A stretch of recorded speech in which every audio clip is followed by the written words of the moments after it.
Good morning, good evening, good afternoon, wherever you're joining us. Thanks for being here. This is the Papa Joe Show, where Papa Joe knows. I am your host, Papa Joe. It's been an amazing morning so far. We've had a lot of things happening out there, some of the things that are becoming more and more mainstream. So, take a quick sip of coffee here. My amazing, beautiful, wonderful wife went and grabbed me some coffee real quick. She usually does for my shows, so thank you, sweetie. I really appreciate it. Mm. It's hot though. Ow. Good morning.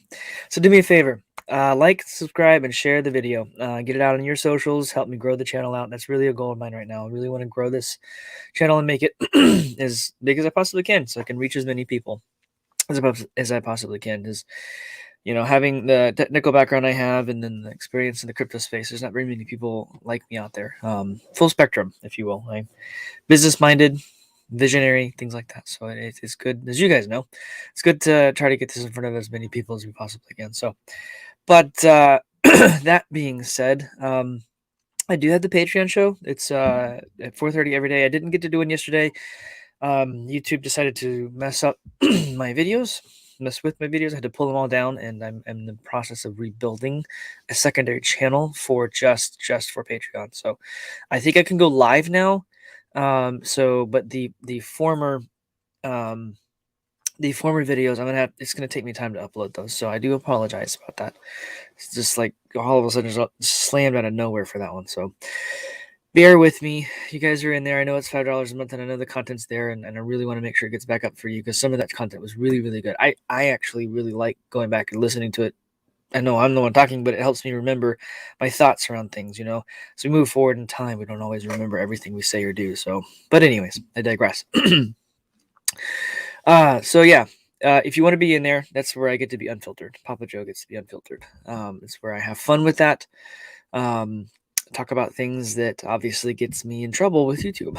If that makes sense for you guys. So, but anyways, I digress. So let's see, who do we got here? We got Good Bitcoin Management Jim. Good morning, sir. How are you? And Tom, good morning. Good morning. Kim, good morning. Good morning. Sai, good morning. Thanks for being here, man. Glad to see you. So yeah. So far, if you guys are watching live, just for you so you understand to know, pop in the chat, have a conversation. There's like-minded people here. Everyone in the chat I see in here, I actually have met at one point or another. So very, very good people. Usually a very good conversation. So anyways, let's go ahead and yes, so much is happening. So much to remember. Yes, very much so. I'm all over the place. Let's put it that way. Those of you who have talked to me know some of the stuff that I'm working on. That's only a little bit of it. So, anyways, I digress. So, what we're gonna do is I'm gonna jump in here and kind of go over a couple of things that kind of piqued my interest this morning. Kind of recent things here. And kind of go through some stuff. My thoughts on where we're kind of heading and some things. So. I titled this video "Adoption, etc., right? Mainly because we're seeing a massive wave of that happening across the entire country. And I covered yesterday the Staples arena is now the Crypto.com arena. I covered the Indy cars, the races, the 500, where they have all the different cars tagged with literally crypto sponsors. Major Baseball League. These are not little sponsorships. These are major sponsorships that these projects put major money behind to actually put their name out there. Just to put into perspective, that's not a little deal. That is a big deal. Tom, I do it by the grace of God. That's the only way I do it. By the grace of God and a supporting wife and family, that is the only way this happens. And legitimately, that is it. And that's really all I can say. Praise God for it, and thank you for the family. That's it. That's the only way it happens. That is the only way it happens. So I'm gonna just dive right in. If my mouse would work, it's weird. It's Bluetooth connected, but it doesn't want to always. Stupid thing move. There we go. Sorry. So I want to talk through that everyone needs to keep an eye on Evergrande. S&P is saying that we still believe that Evergrande default is highly likely. I agree with this. The reason I agree with this is because, I actually think this article talks about it, is because Evergrande's business is selling apartments, homes, real estate around commercial stuff like that. They're not selling anymore. They have no one to sell to. So if they're not selling anymore, no net new money is coming in. Basically, what Evergrande did is they basically did like a Ponzi scheme. You know how a Ponzi scheme is? It feeds the money at the top, feeds the people at the top, and the more and more people that come in, the more and more it comes in. Well, they were selling properties and real estate that had not been developed in the plan to develop it, and then they never developed it, or they're in the process of developing and they never actually finished. So the customers are going, "Where's my stuff? Give me my money back," and they're not getting it. Oh yeah, here. The firm has lost the capacity to sell new homes, which means its main business model is effectively defunct. This makes full repayment of its debts unlikely, the analyst said, and I completely agree with that. We still believe Evergrande is default is highly likely. I completely agree with that. Folks, you need to understand. Evergrande is a linchpin. It's a tip of the iceberg for a massive real estate meltdown. Back in 2008, it was Lehman Brothers and the other banks too. Okay, they were all screwing each other over, and Lehman Brothers was the one who everyone squashed. Basically, they dumped everything on Lehman Brothers and said goodbye. And now we see Evergrande in China. The difference is Lehman Brothers didn't really own property outside of the U.S. I mean, I think they did, but not like Evergrande does.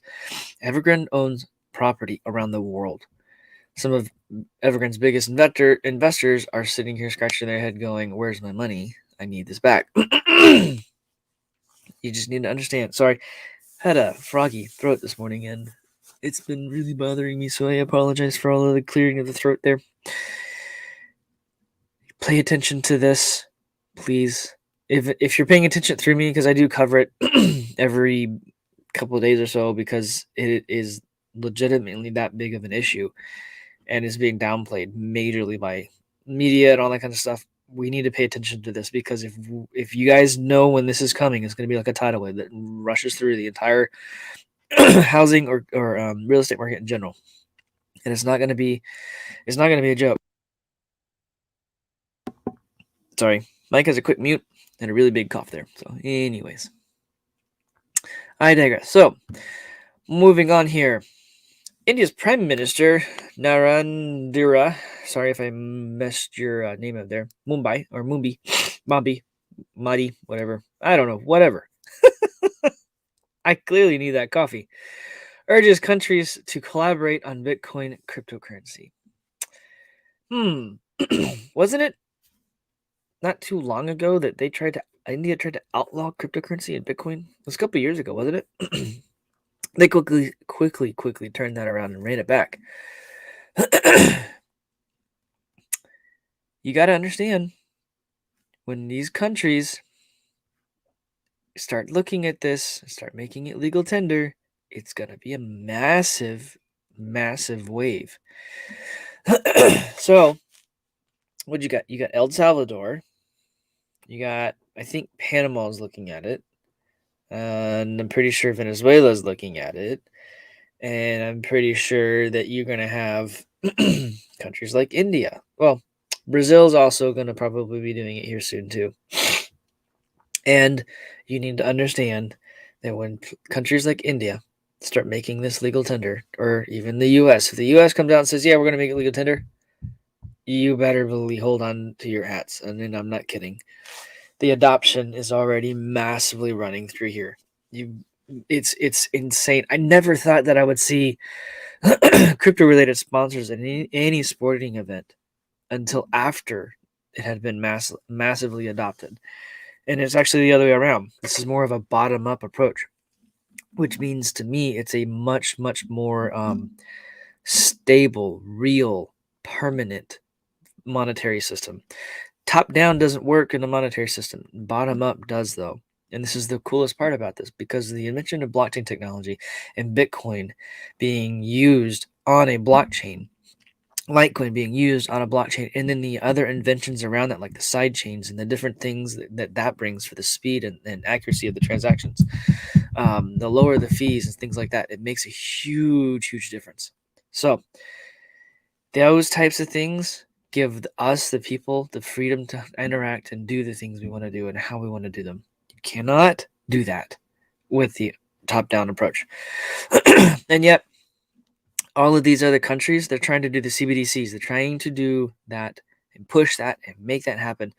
And, y'all correct me if I'm wrong. And I think I mentioned this day before yesterday. Maybe it was yesterday. I don't remember. Correct me if I'm wrong, please. The the amount of people, or the amount of governments looking at CBDCs and the regulators going and saying, stablecoins, they're bad. No, they're not. It's the only thing they can actually point to and try to control. And that's cool to me, because they realizing that they can't touch Bitcoin. They can't touch the real cryptocurrencies. It's fascinating and beautiful. So, Jordan Peterson buys more Bitcoin. Inflation be damned. The best-selling author bought more Bitcoin after learning a lot. In his conversation with Safi, whatever, Amos, I guess. I don't know his guy's name. Dr. Safedin Amos, author of Bitcoin Standard. Oh, yeah, that guy. Y'all know him. See what I did there? Anyways, after talking to him, he is sitting here going, I'm buying more Bitcoin, and inflation be damned. I talk about inflation a lot on this channel recently because it's a big deal. You guys need to be aware of what's taking place, that they're stealing our money from us by inflating it, by printing it. And they've gone and they've blown the balloon up too much, and they can't do anything about it at this point. It's like, you know how you overflow a glass? Or no, it's like a pot bubbling over. It gets, you pour noodles into it and it just goes everywhere. There's nothing you can do about it. And what comes out is out, and you're done. And as a mess, there's nothing you can do about it. It's the same thing. They've ended up really messing with us and screwing us over with this stuff. And it makes it so that you can't buy the things you need to do to live your life. It squeezes you. That's the point. Jordan Peterson realizes the same thing you and I realize. Most everyone here on the channel. Those of you watching live, if you're new, welcome. We look at cryptocurrency, blockchain-related platforms as a method to free ourselves from the constructs of the governmental financial systems that are forced upon us. And we don't have a choice. We haven't until now. And this scares them and bothers them and makes this so that they can actually attempt to scare people into controlling them. Well, everyone realizes now that we are not playing around. You got everything right now is taking a slight dip. I think this is a healthy dip. It's fantastic. It's on sale. People, it's on sale. You have an opportunity to get more. This is where it's different for us. I'm going to cover something here in a minute. Actually, I'm going to go ahead and cover it now because it ties right into what I'm saying. Bitcoin holders who bought at $20,000 refuse to sell Bitcoin at all-time highs. Latest data. What about those of us who mined it from the beginning, or got it below $1,000 even? Yeah, we could, or below 100, or even below 50.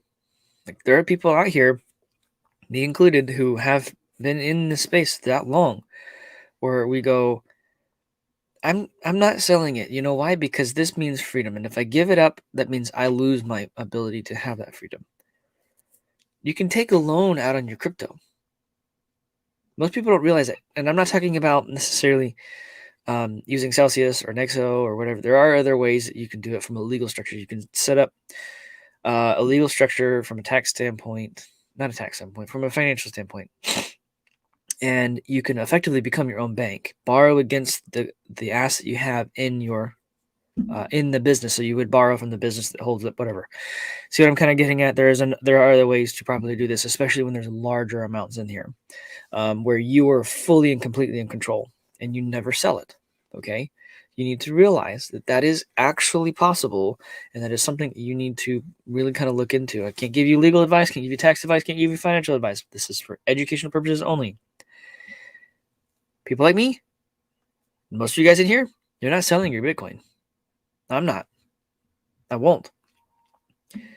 And it scares these people and these governments because they can't get enough of it to actually take and control. I talked about sanctions yesterday. If they don't have enough to control it, they can't use sanctions. They can't do it. Yes, Sam Storm, good morning, by the way. Haven't seen you in a while, man. Not financial advice. NFA, precisely. Do your own research. Hopefully this is part of your research and kind of gets you ticking in the right direction so that you can kind of realize that we have the ability to completely remove ourselves out of the entire system by becoming your own bank.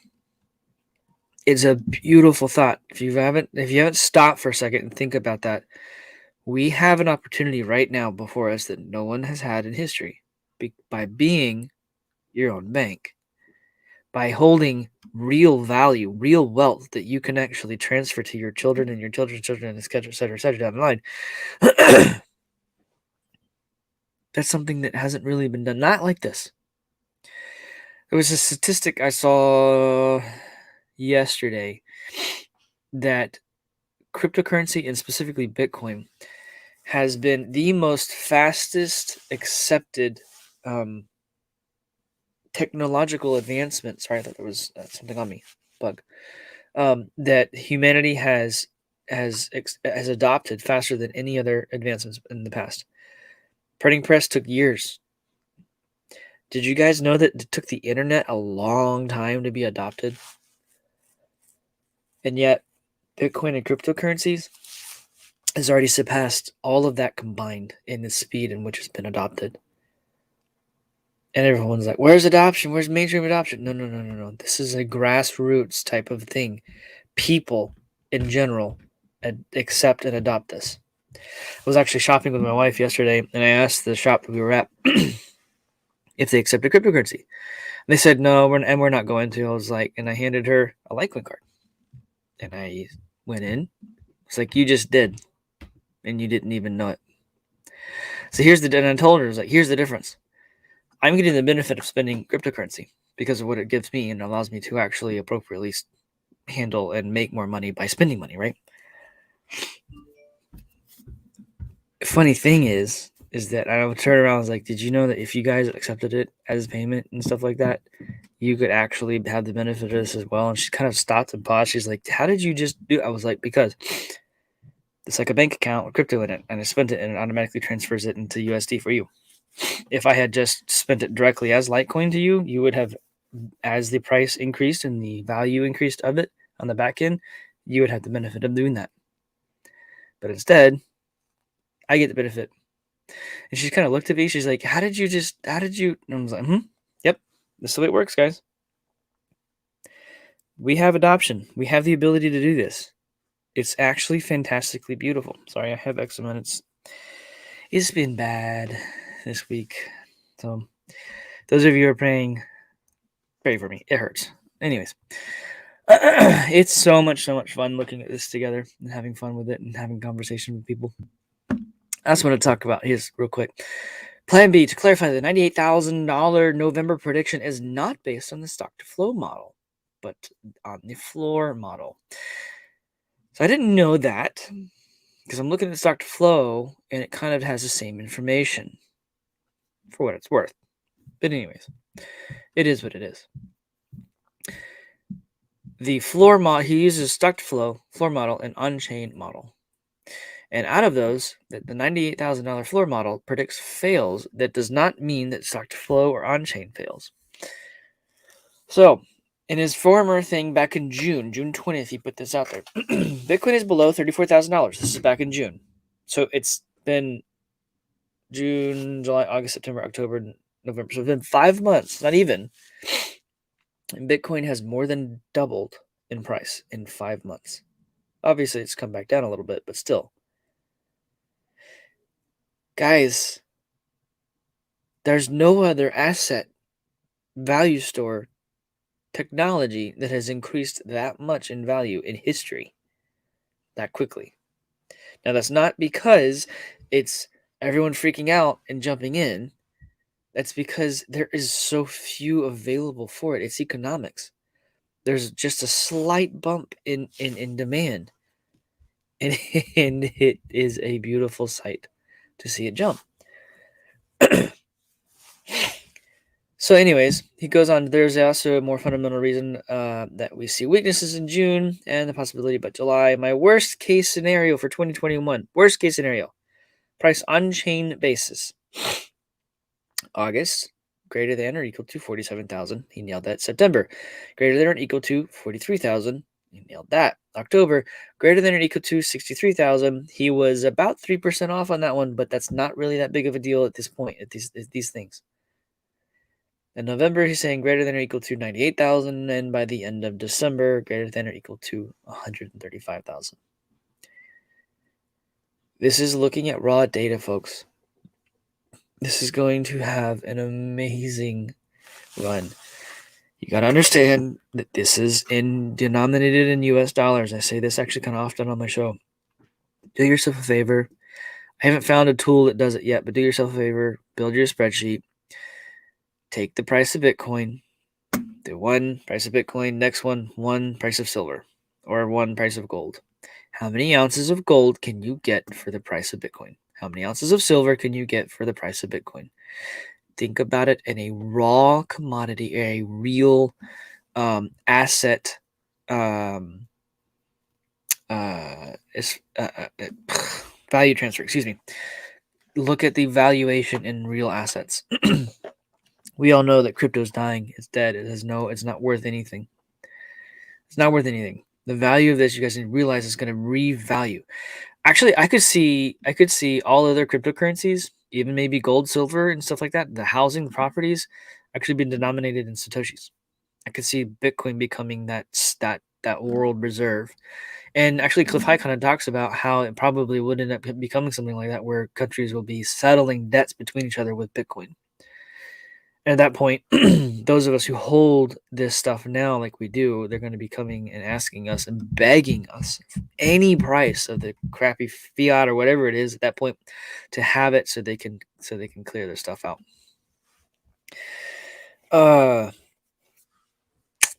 Sam Storm, you don't think he'll hit it? Man, I don't know. He's been pretty accurate so far, and he's looking at hard data. I don't know. He may not. Same time, I don't know. No one's 100% accurate ever. No one's perfect ever. Data isn't always accurate. So it might happen. It might not. I don't know. But if it does, I'm going to be sitting there scratching my head on this. Not giving up on it yet. It's only about 13 days, 14 days, whatever it is. I don't know. Did I do the math right? I didn't do the math right. To the end of November, we've seen a parabolic run many, many times. Let's see what happens. More adoption. U.S. city sets up Bitcoin ATM in airport after crypto payment adoption.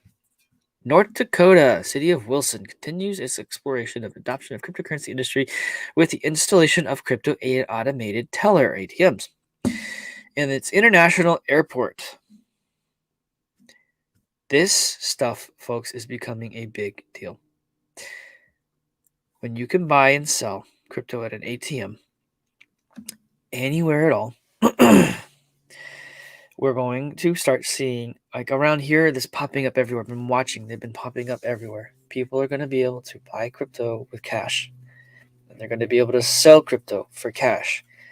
And it's on-chain transactions when it's done with an ATM like that. I know there's a lot of people, especially older folks, they have cash under the mattress, so to speak, or in their safe. They're going to realize quickly that they need to have at least some portion of what they have in a cryptocurrency of some sort.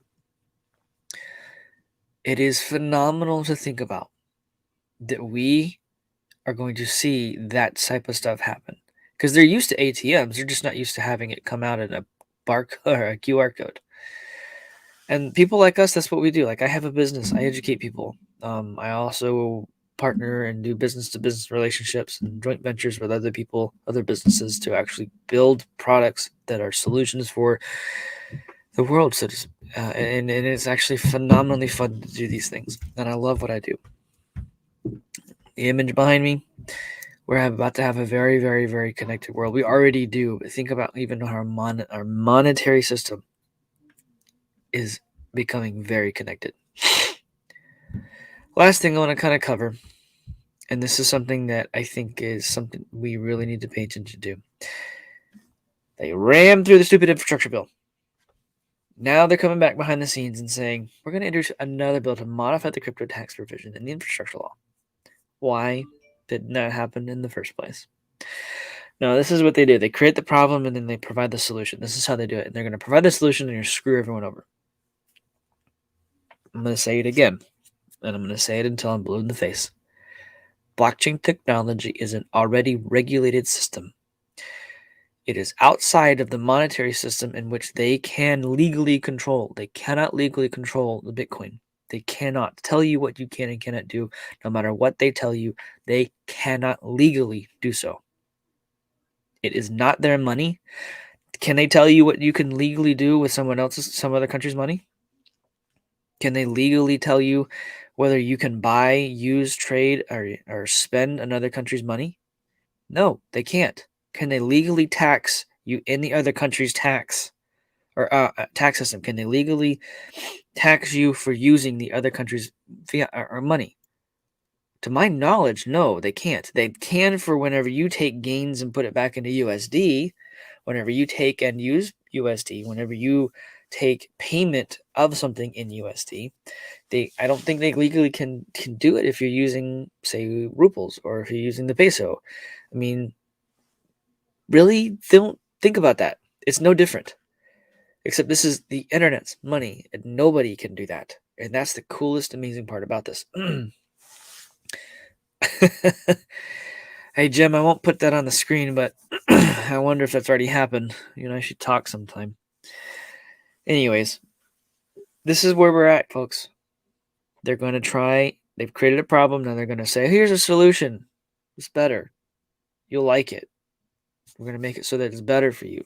And they're still going to, right now, they're going to say, they put it out the way they have, and which is not, to my knowledge, is not legal. I don't look at it, and I will not accept it. I will not comply to it, if you will. And you look at it and you say, yep, nope. And then they create that problem, flip it around. Here's the solution to the problem. And everyone's like, okay, thank you. We'll comply now. No. Cryptocurrency is not something they can control, and they know it. So they're trying every way possible to use these systems and the legislature's power to control you, the people, yet again, whenever you have an inkling of freedom at your fingertips. Yes, Jim, in January, let's chat. I plan on being there right now. I haven't bought all my tickets and stuff. I need to probably go do that. I had booked a hotel and everything, but I haven't done that. I need to. Yeah, let's talk in January. So, anyways, those of you who don't know, January Bitcoin Bin is having a founders event in I think Dallas.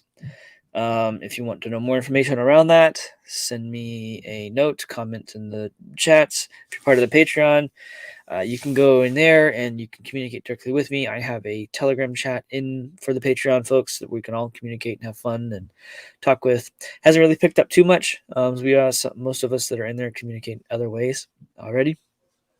So, but yeah, it's $5 a month. I hate that I have to do that, but it's the only way I can actually have an unfiltered video where I can talk about things and not get in trouble for it, even though I already did, which is really weird.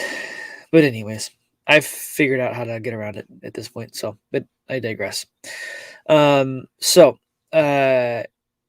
being said, I have a meeting that I need to head to here in a minute. I'm actually about to be late for it.